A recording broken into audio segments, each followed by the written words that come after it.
Lecture du livre de la sagesse. J'ai prié, et le discernement m'a été donné. J'ai supplié, et l'esprit de la sagesse est venu en moi. Je l'ai préférée au trône et au sceptre. À côté d'elle, j'ai tenu pour rien la richesse. Je ne l'ai pas comparée à la pierre la plus précieuse. Tout l'or du monde auprès d'elle n'est qu'un peu de sable. Et en face d'elle, l'argent sera regardé comme de la boue. Plus que la santé et la beauté, je l'ai aimée. Je l'ai choisie de préférence à la lumière, parce que sa clarté ne s'éteint pas. Tous les biens me sont venus avec elle, et par ses mains, une richesse incalculable.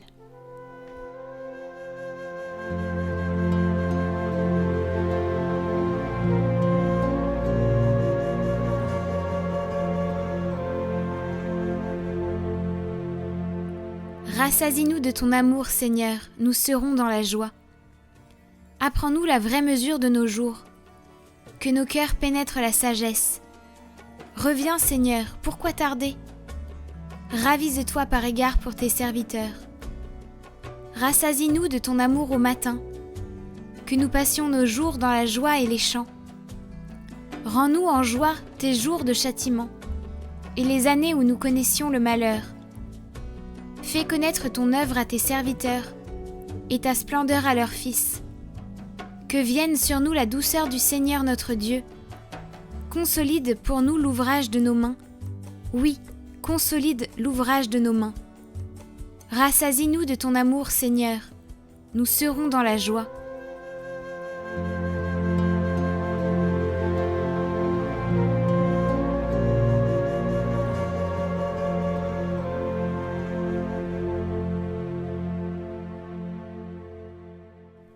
Lecture de la lettre d'Hébreux. Frères, elle est vivante la parole de Dieu, énergique et plus coupante qu'une épée à deux tranchants. Elle va jusqu'au point de partage de l'âme et de l'esprit, des jointures et des moelles. Elle juge des intentions et des pensées du cœur. Pas une créature n'échappe à ses yeux. Tout est nu devant elle. Soumis à son regard, nous aurons à lui rendre des comptes.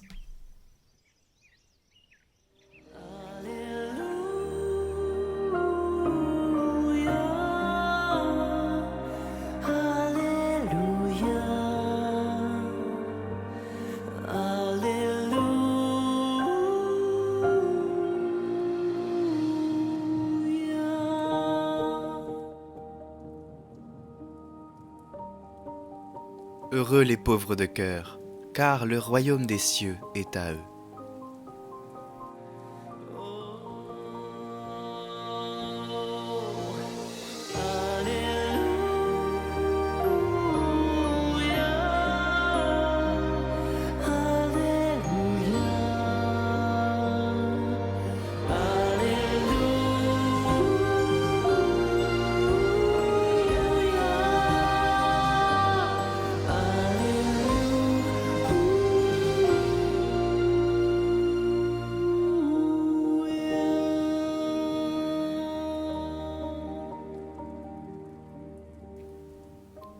Évangile de Jésus-Christ selon saint Marc.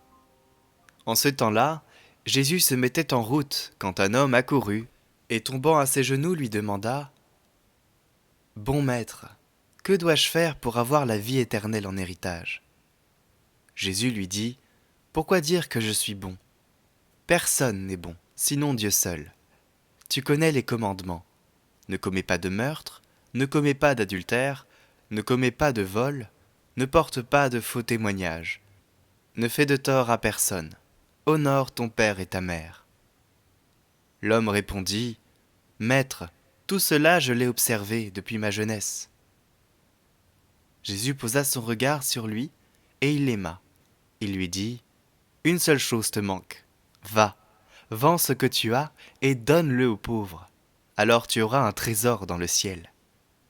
Puis, viens, suis-moi. » Mais lui, à ces mots, devint sombre et s'en alla tout triste, car il avait de grands biens.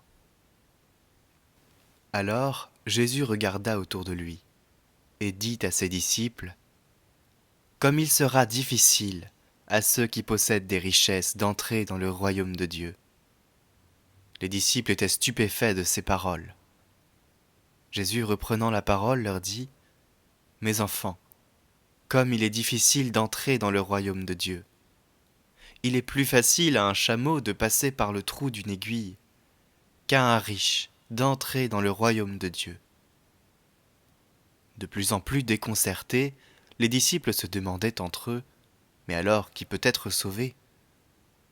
Jésus les regarde et dit « Pour les hommes, c'est impossible, mais pas pour Dieu, car tout est possible à Dieu. » Pierre se mit à dire à Jésus « Voici que nous avons tout quitté pour te suivre. » Jésus déclara « Amen, je vous le dis, nul n'aura quitté à cause de moi et de l'Évangile une maison, des frères, des sœurs, une mère, un père, des enfants ou une terre sans qu'il reçoive, en ce temps déjà, le centuple.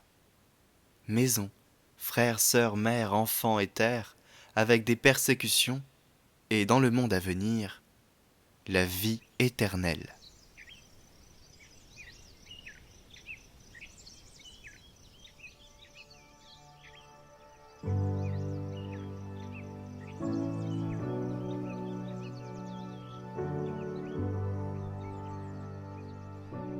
L'évangile de ce jour est un appel radical à la pauvreté matérielle pour cet homme riche qui veut se mettre à la suite de Jésus. En effet, il est déjà un croyant presque parfait, puisqu'il respecte la loi depuis sa jeunesse. Mais Jésus appuie où cela fait mal. Il lui demande de quitter tout ce qu'il a, c'est-à-dire de grands biens, pour le suivre libéré de ses richesses. On voit dans cet évangile un fondement important du vœu de pauvreté des religieux. Quand saint Athanase raconte la vocation du grand saint Antoine, voici ce qu'il écrit. Observant et pratiquant, il fut un jour vivement frappé par cette invitation de Jésus « Si tu veux être parfait, va, vends ce que tu as et donne-le aux pauvres, et tu auras un trésor dans le ciel. Viens et suis-moi. » Il obéit, mais fit toutefois une réserve des ressources nécessaires à sa sœur. Bientôt, il fut impressionné par une autre parole du Sauveur « Ne vous mettez pas en peine du lendemain. » Il se débarrassa de sa réserve, confia sa sœur à une communauté de vierges et se retira dans une solitude voisine de Quément, entre Memphis et Arsinoé. Conduit par un vieil ascète, Antoine partagea son temps entre la prière et le travail. Pour saint Antoine, comme pour beaucoup de grands saints, cette parole exigeante de Jésus a été une véritable vocation. Pour autant, sommes-nous tous appelés à cette pauvreté radicale ? L'Église ne l'enseigne pas. On ne peut par exemple pas demander à des parents de vivre de cette pauvreté, sans quoi ils ne pourront pas subvenir aux besoins de leurs enfants. Pourtant, Jésus poursuit. Comme il sera difficile à ceux qui possèdent des richesses d'entrer dans le royaume de Dieu. Jésus dit difficile, pas impossible. C'est-à-dire que dans tous les cas, nous devons nous méfier du risque que constituent nos richesses. Si elles l'emportent sur notre attachement à Dieu, nous sommes sur le mauvais chemin. Si elles l'emportent sur notre amour des autres, nous nous égarons. Prenons le temps d'un bon examen de conscience. Si ce que nous possédons nous éloigne de Dieu et des autres, il vaut mieux nous en séparer. Que la bénédiction de Dieu Tout-Puissant, Père, Fils et Saint-Esprit descende sur vous tous et y demeure à jamais.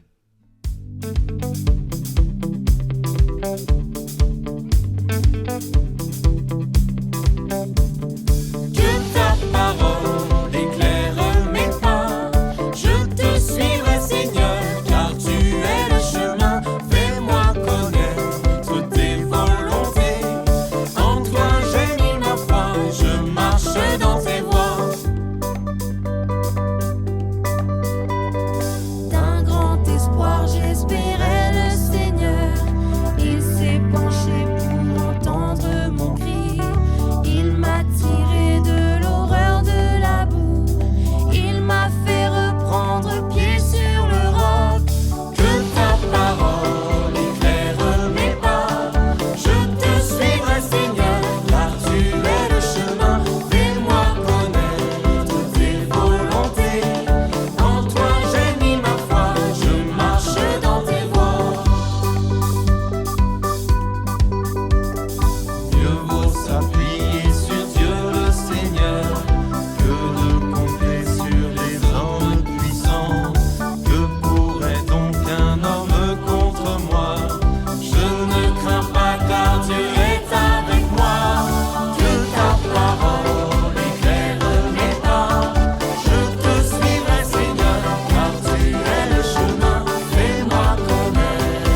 Prions pour toutes les intentions déposées en commentaire cette semaine.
Je te salue Marie, comblée de grâce, le Seigneur est avec toi.